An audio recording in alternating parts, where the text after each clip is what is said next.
Hello friends, welcome back to my channel आरुई kitchen. आज আমি বানিয়ে নেব চটপট আলুর পরোটা। তো প্রথমে আমি আলুর পুরটা রেডি করে নেব।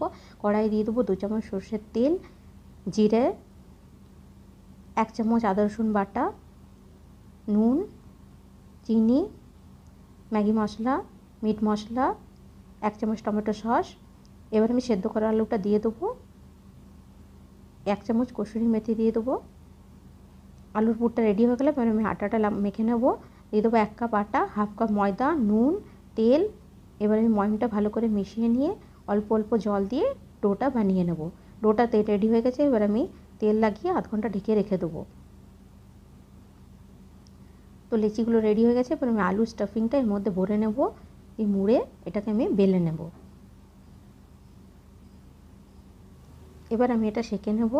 তো রেডি হয়ে গেছে আমাদের চটপট আলুর পরোটা। তো চ্যানেলটা অবশ্যই সাবস্ক্রাইব করে দেবেন এবং লাইক কমেন্ট শেয়ার করতে ভুলবেন না। বাই।